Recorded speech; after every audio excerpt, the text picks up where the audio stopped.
Ada sekitar 80,9% masyarakat yang merasa puas dengan kinerja Prabowo dan Gibran. Disitulah muncul pro dan kontra. Dari mana dasarnya pro dan kontra itu? Ya tentu karena bagi pihak yang kontra dan pihak-pihak kritis ya, mereka itu menilai bahwa sebenarnya Prabowo dan Gibran itu dinilai belum melakukan apapun. Kita tidak bisa menutup mata karena secara kualitatif sebenarnya ada persoalan-persoalan yang sampai saat ini terutama di 100 hari kinerja Prabowo dan Gibran itu belum tuntas. Ya terutama itu misalnya soal bagaimana membangun rumah rakyat yang 3 juta rumah. Per hari ini tidak ada solusinya.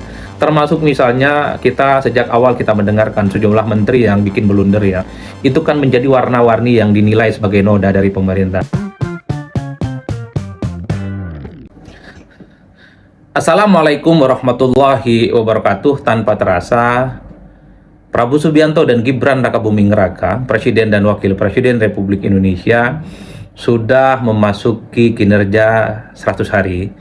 Belakangan ini publik ramai, biasa terjadi pro dan kontra, membahas apa yang sudah dilakukan dan apa saja yang tidak dilakukan. Tentu yang menjadi pemantik dari keramaian perdebatan ini adalah survei yang dirilis oleh Litbang Kompas yang mengungkapkan ada sekitar 80,9% masyarakat yang merasa puas dengan kinerja Prabowo dan Gibran. Disitulah muncul pro dan kontra.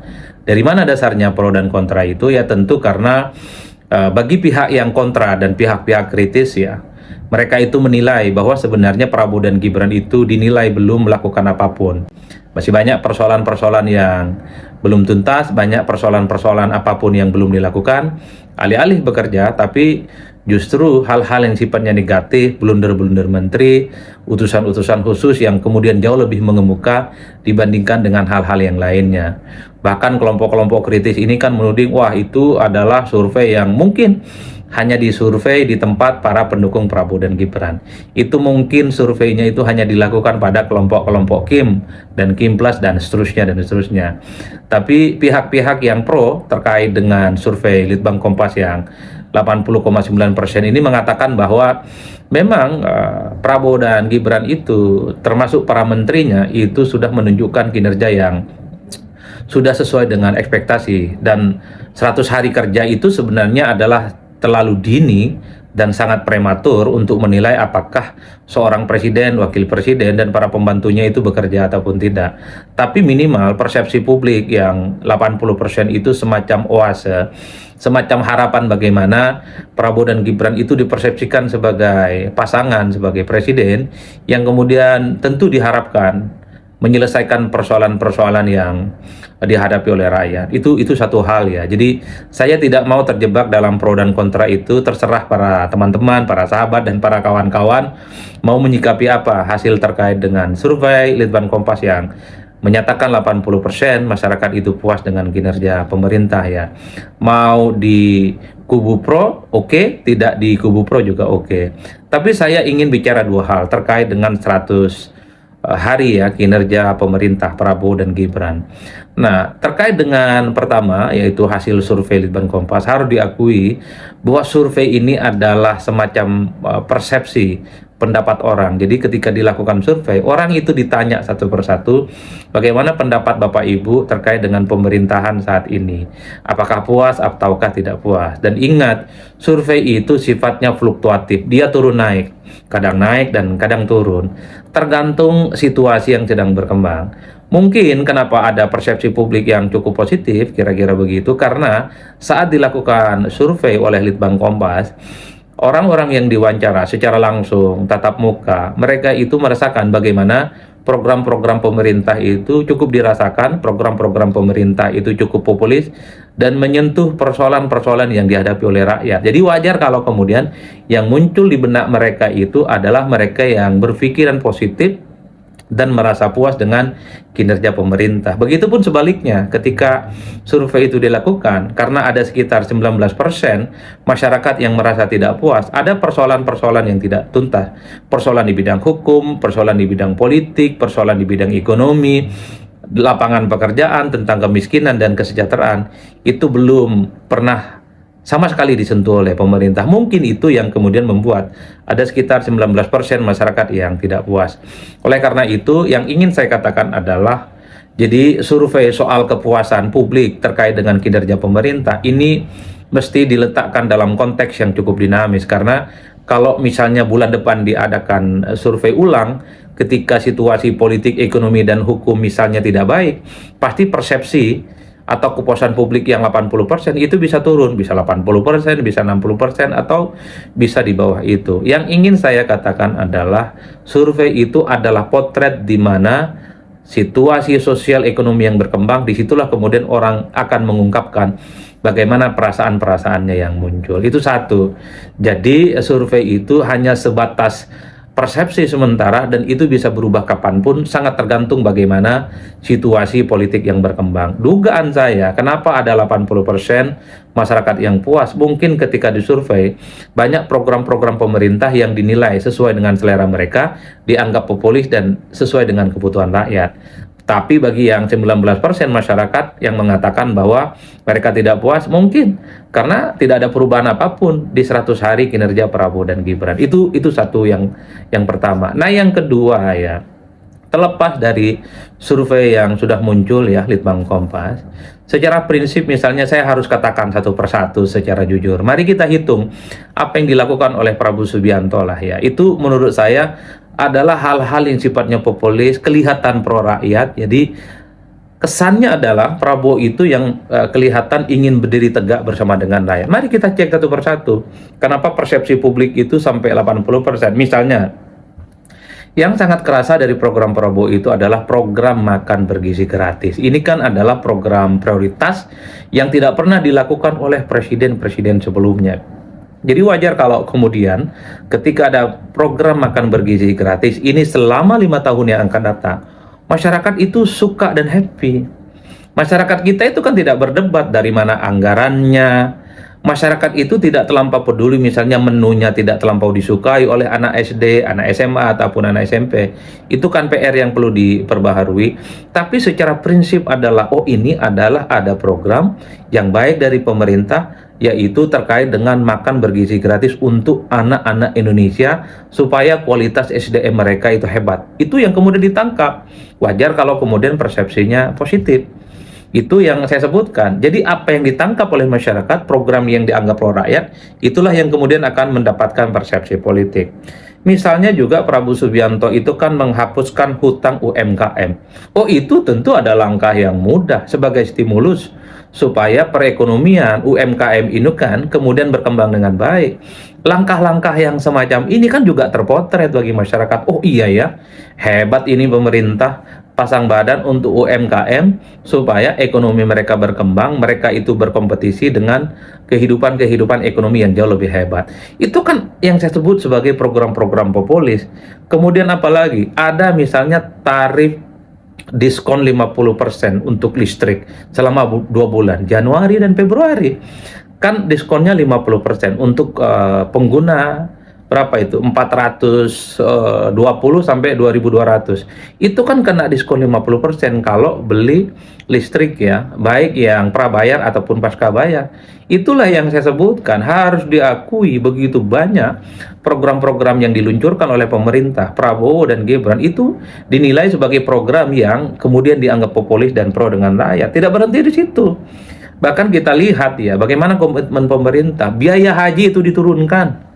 Ini mungkin pertama dalam sejarah. Biaya haji itu biasanya tiap tahun dia bertambah.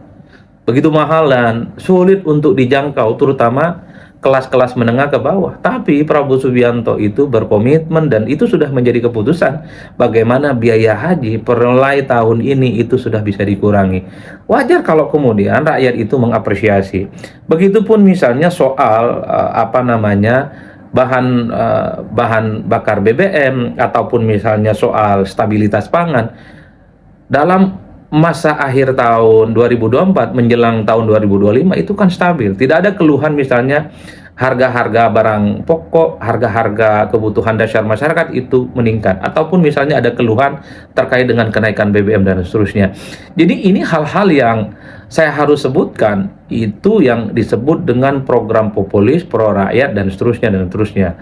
Meski publik itu kan bertanya-tanya, UMKM yang hutangnya dihapuskan, ini berapa lama? Apakah hanya berlaku untuk tahun ini, ataukah hanya berlaku untuk beberapa periode tertentu, ataukah berlaku selama-lamanya?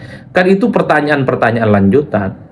Tapi yang ingin saya katakan adalah ketika survei itu dilakukan, apa yang terjadi menjadi program pemerintah, itulah yang kemudian direspon. Tapi misalnya suatu waktu nanti UMKM itu misalnya ngeluh tidak punya akses terhadap permodalan, hutangnya misalnya tidak ada yang ditanggung oleh pemerintah, persepsinya akan berubah, bukan lagi 80%, dia bisa berkurang. Program-program populis yang semacam ini, yang selalu dalam persepsi publik itu memberikan intonasi yang positif kepada rezim dan pemerintah. Tidak berhenti di situ, program-program yang kelihatan pro rakyat, misalnya ingin bikin rumah untuk rakyat 3 juta, sekolah rakyat untuk sekolah rakyat bagi rakyat Indonesia, kemudian pemeriksaan kesehatan gratis bagi rakyat Indonesia. Ini semuanya kelihatan dan kedengaran pro dengan rakyat. Dan sekali lagi, rakyat itu nggak terlampau peduli dan nggak mau tahu kira-kira dananya dari mana, karena program yang semacam ini tentunya membutuhkan dana yang tidak sedikit, tapi yang mereka tangkap adalah, oh ini ada pemerintah yang semuanya serba gratis, semuanya serba mudah, semuanya serba bisa dijangkau oleh rakyat. Jadi dalam konteks itulah kemudian bahwa persepsi negatif terkait dengan pemerintah itu cukup positif. Meski ini yang saya tambahkan ya, nomor 3 ini sebagai bonus, kita tidak bisa menutup mata karena secara kualitatif sebenarnya ada persoalan-persoalan yang sampai saat ini, terutama di 100 hari kinerja Prabowo dan Gibran, itu belum tuntas. Ya terutama itu misalnya soal bagaimana membangun rumah rakyat yang 3 juta rumah. Per hari ini tidak ada solusinya. Termasuk misalnya kita sejak awal kita mendengarkan sejumlah menteri yang bikin blunder ya. Itu kan menjadi warna-warni yang dinilai sebagai noda dari pemerintah. Dulu misalnya ada menteri yang bikin acara pribadi tapi bikin kop kementerian. Ada menteri yang belum bekerja apapun sudah minta kenaikan anggaran ratusan triliun. Ada menteri juga yang mengatakan bahwa peristiwa 98 kira-kira begitu itu bukan pelanggaran HAM berat. Ada juga utusan-utusan khusus yang katanya seorang penceramah, seorang dai yang kemudian itu seakan-akan merendahkan tukang es keliling. Ada juga utusan khusus yang mobilnya dikawal pakai ngiung-ngiung di mana-mana. Itu tidak bisa kita bantah. Artinya apa?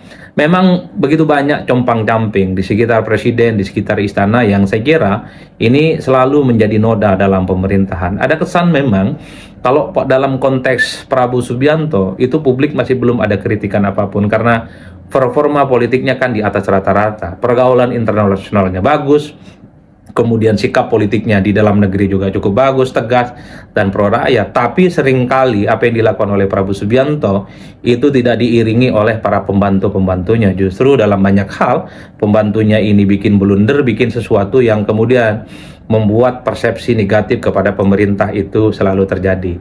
Saya selalu mengatakan ini menteri, kepala badan, wakil menteri, staf khusus, utusan khusus, dan seterusnya sudah 100 hari bekerja. Kalau performa mereka itu tidak bekerja dengan maksimal, saatnya Prabowo itu sudah harus mengganti mereka dengan melakukan reshuffle. Karena sudah tak ada cerita lagi bagi para pembantunya ini tidak bisa bekerja dengan maksimal. Ini yang saya kira menjadi catatan-catatan kritis, termasuk misalnya kalau mau jujur, orang juga bertanya soal program Mas Wapres. Dulu kan ada program yang hingar-bingar, lapor Mas Wapres. Orang juga bertanya, ini kok program nggak ada progress reportnya, nggak ada kejelasannya. Padahal dulu ketika program ini diluncurkan pertama kali, oh ini adalah program yang sangat heroik, ini nilai pro dengan rakyat. Tapi setelah itu tidak ada jelas juntrungannya.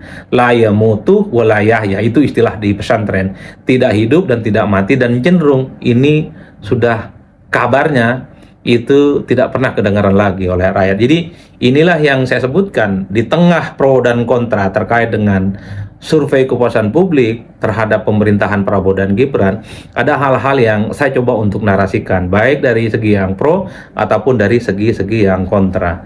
Nah, di luar itu, saya kira kita sangat senang mengapresiasi apa yang disampaikan oleh Prabowo Subianto, bahwa Prabowo itu tidak terlampau suka dengan angka-angka atau tidak terlampau berfokus, tidak terlampau terpaku pada angka-angka, karena Prabowo itu hanya terpaku dengan bagaimana meningkatkan kualitas hidup rakyat. Nah, dalam konteks itu menurut saya cukup bagus. Jangan sampai survei kepuasan publik yang cukup tinggi ini hanya akan membuat pemerintah itu berada di zona nyaman. Sudah menganggap bahwa persoalan kebangsaan kita itu selesai.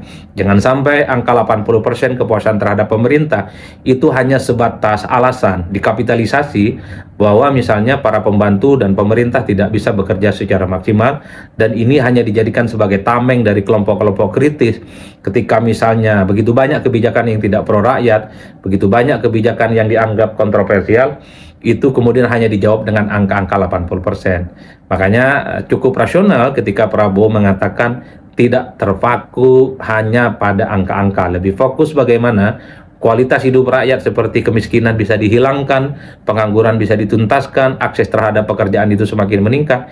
Itu menurut saya jawaban yang saya kira membuat bagaimana pemerintah di masa yang akan datang ini akan diuji bagaimana persepsi publik yang cukup positif 80% ini menjadi bekal bagaimana untuk di 5 tahun yang akan datang persoalan-persoalan kerakyatan tentang kemiskinan, tentang kesejahteraan, tentang pengangguran itu bisa tuntas ya, tuntas-tuntasnya. Karena kalau kita berkaca pada pemerintah dan presiden-presiden sebelumnya, seringkali persepsi yang cukup tinggi terhadap pemerintah ini hanya sebatas alasan untuk tidak bisa bekerja secara maksimal. Seringkali persepsi publik yang cukup tinggi itu hanya sebatas proteksi, supaya kalau ada kelompok kritis langsung dijawab ini loh angkanya. Tingkat kepuasan publik cukup tinggi terhadap pemerintah. Jadi Prabowo ketika mengatakan tidak terfokus pada angka-angka, bagi saya ini lebih bahwa angka-angka itu tidak ada gunanya kalau masih ada rakyat itu yang miskin. Angka-angka itu tidak ada gunanya kalau kesejahteraan itu tidak terjadi pada rakyat. Angka-angka itu nyaris tidak berfungsi dan sangat tidak ada gunanya kalau persoalan-persoalan kemiskinan, akses terhadap pendidikan itu tidak pernah tuntas di Indonesia. Kan spiritnya di situ yang disampaikan oleh Prabowo ya ketika bilang tidak mau berfokus pada angka-angka itu. Jadi inilah yang saya kira di tengah dukungan publik yang cukup luar biasa, cukup berlimpah, tentu ke depan setelah 100 hari ini bagi saya pemerintah Prabowo Subianto harus mampu ya mewujudkan bagaimana cita-cita mensejahterakan seluruh rakyat di Indonesia. Mari kita cek dan kawal terus bagaimana pemerintahan kita di masa-masa yang akan datang. Terima kasih. Salam politik syai'un pastinya mantap, semantap mantapnya. Wassalamualaikum warahmatullahi wabarakatuh.